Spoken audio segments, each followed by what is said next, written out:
Doctor Thomas Mar Titus എപ്പിസ്കോപ്പ തിരുമേനി. ദൈവവചനത്തെ നമ്മളൊരു നിലക്കണ്ണാടിയായിട്ടാണ് എപ്പോഴും നമ്മുടെ മുമ്പിൽ പ്രതിഷ്ഠിക്കുന്നതും. ആ വചന കണ്ണാടിയുടെ മുമ്പിൽ നമ്മൾ നിൽക്കുമ്പോൾ നമ്മളെ കാണുകയാണ്. കണ്ണാടി നോക്കുന്നത് കണ്ണാടി കാണാനല്ലല്ലോ, കണ്ണാടി നോക്കുന്നത് നമ്മുടെ മുഖം കാണാനാണ്. ആ മുഖത്ത് നോക്കുമ്പോഴാണ് നമ്മുടെ ജീവിതത്തെ വായിച്ചെടുക്കുവാനായിട്ട് സാധിക്കുന്നു. കോട്ടക്കാട് പുത്തൻ വീട്ടിൽ PN ജോർജിന്റെയും ശ്രീമതി ഏലിയാമ്മ ജോർജിന്റെയും മകനായി അടൂർ കണ്ണങ്കോട് ജനനം.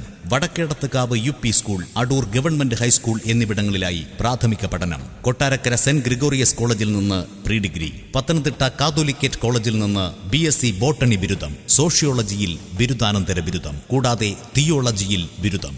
ബാംഗ്ലൂർ ധർമാരം വിദ്യാക്ഷേത്രത്തിൽ നിന്ന് ഡോക്ടറേറ്റ്. സ്വദേശത്തും വിദേശത്തും വികാരിയായി പ്രവർത്തിച്ചുകൊണ്ട് സന്നദ്ധ സേവന പ്രവർത്തനങ്ങൾ. സമൂഹത്തിന്റെ നന്മയ്ക്കായി ജീവിതം ഉഴിഞ്ഞുവെച്ച മഹനീയ ഡോക്ടർ തോമസ് മാർ തീത്തോസ് എപ്പിസ്കോപ്പ തിരുമേനിയുടെ സാന്നിധ്യത്താൽ MGM അക്ഷരനഗരി ഇന്ന് സമ്പന്നമാകുന്നു. പ്രിയ തിരുമേനിക്ക് MGM അക്ഷരനഗരിയിലേക്ക് സ്വാഗതം.